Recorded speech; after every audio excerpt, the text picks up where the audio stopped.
Урматтуу мусулман бир тууган, биз Рамазан айынын орозосун ушунчалык кубануу менен, ыраазычылык менен тосуп алышыбыз керек да.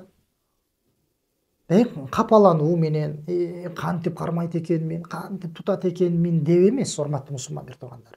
Ушунчалык кубануу менен, ыраазычылык менен тосуп алышыбыз керек. Эмне үчүн?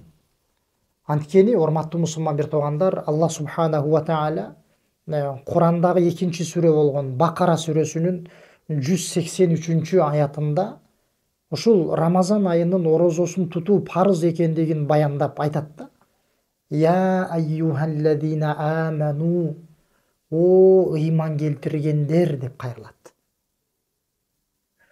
Жараткан улуу зат, бүт ааламдын Раббиси, сыйынууга өзү гана татыктуу болгон бүт ааламдын ээси, жаратуучусу Аллах бүт адамзаттардын ичинен о ыйман келтиргендер деп ыймандууларды өзгөчөлөп кайрылып атат. Бул деген сөз биз кубана турган нерсе. Эгерде биз, урматтуу мусулман бир туугандар, бул өзүбүздүн мисалыбызда, адамдардын арасында эгерде ушунчалык кадыр барктуу адам боло турган болсо, чоң атактуу адамдар. Анан ошол адамдар бизди, ошол атактуу адам бизди адамдардын арасында өзгөчөлөп, бизге кайрылып, бир нерсе жөнүндө айтып, атыбызды, ысымыбызды эскерип, бизди эскерип атай турган болсо, кубанабызбы?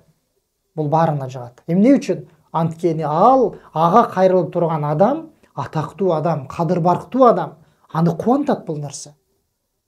Эми бизге, урматтуу мусулман бир тууган, мусулман адамга, ыймандуу адамга ошол эмне бүт ааламдын жаратуучусу болгон улуу Аллах субханаху ва тааля кайрылып атат. Көрдүңүзбү? Бизди ошончо адамзаттын, деги эле махлуктаттардын арасынан, адамзаттын арасынан о ыйман келтиргендер деп туруп кайрылып атат. Демек, бул биринчи себеп. Аллах бизди эскерип атат. Ошол орозону парыз кылган сөзүндө, орозонун парыз экендигин баяндаган аятында. Экинчиден, я айюхаллазина аману кутиба алейкумус-сияму кама кутиба алаллазина мин кабликум.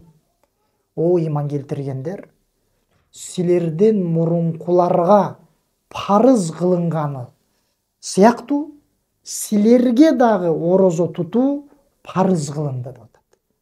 Силерден мурункуларга деп, мурункуларга дагы парыз кылгандыгын баяндап атат. Бизге эле эмес. Силерге эле парыз кылынды деген жок да, алымдар айткандай. Силерден мурункуларга дагы парыз кылынган, аларга дагы милдет кылынган деп туруп, мурунку үммөттөргө дагы парыз кылынгандыгын айтып атат.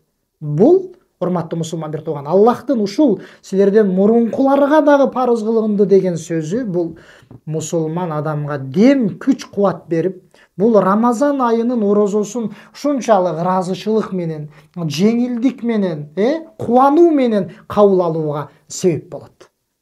Себеби бизге эле эмес экен, мурункуларга дагы тиешеси бар экен, аларга дагы тиешелүү болгон экен, аларга дагы парыз болгон экен деп мусулман адам жеңил кабыл алат. Айтканыбыздай, ыраазы болуп, кубануу менен кабыл алат. Бул экинчи себеп. Үчүнчү себеп, мусулман бир тууган, Аллах ушул сөзүнүн аягында айтып атат.